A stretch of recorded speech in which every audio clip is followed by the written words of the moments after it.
My partner and I met Hara when we were doing a bikepacking trip through Morocco. She just trotted over to us. We just gave her a pat and said hello. Hello. And then she just kept on following us. Yeah, dog came with us. She ran a total of 80k on that first day.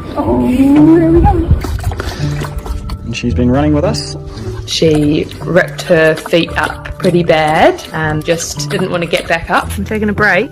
We were in the middle of the desert at that point. We were like, okay, we can't just leave her here. We had to help her to keep going. So when we put the socks on, she just got up and carried on.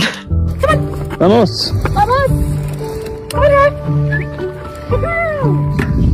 Because she was so friendly, we were like, is she someone's dog? But we spoke to lots of people and they said, no, she's a street dog. People don't own that kind of dog here. I don't know, she picked her people. We're actually in the middle of nowhere. Is that better? So even.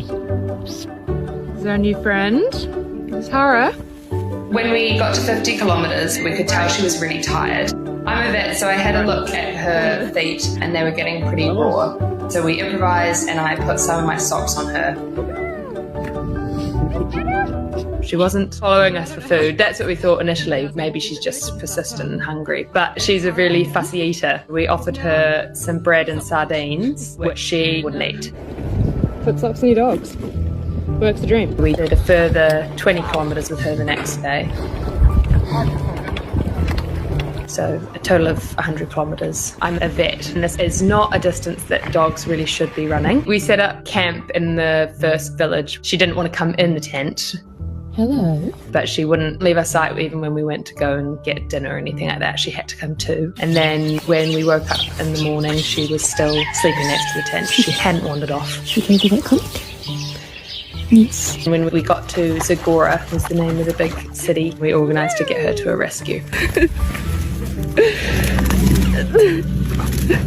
The more we spoke to local people there, we found out that it just wasn't really viable. People in Morocco don't keep, if they keep dogs as pets, they're often pedigrees. They're not street dogs. And it's just a whole different cultural perspective. And we just thought we owed it to her. We had to get her to the UK. The closest rescue we could find was in Agadir, called Sunshine Animal Refuge, which is where we started our bike trip from. So we rented a car and drove 6 hours to Agadir. The rescue organised all her vaccines, blood tests, and then it takes about 3 to 4 months for them to clear their rabies blood work to be able to leave the country. She had to come into the UK across a land border.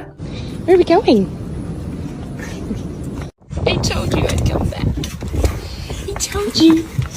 On a flight to Amsterdam, then 3 trains, and a bus and a ferry to the UK. It didn't faze her at all.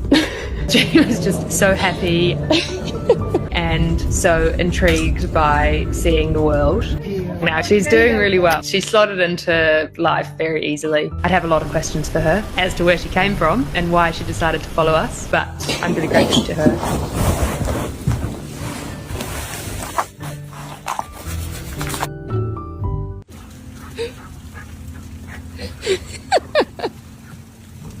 Oh my gosh.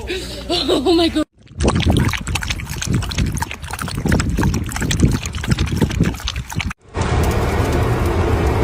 We were pretty upset leaving her. She just slotted into our lives and she wouldn't leave our sides. So it just kind of made sense to adopt her. She just brings a lot of happiness. She really just fits into our life.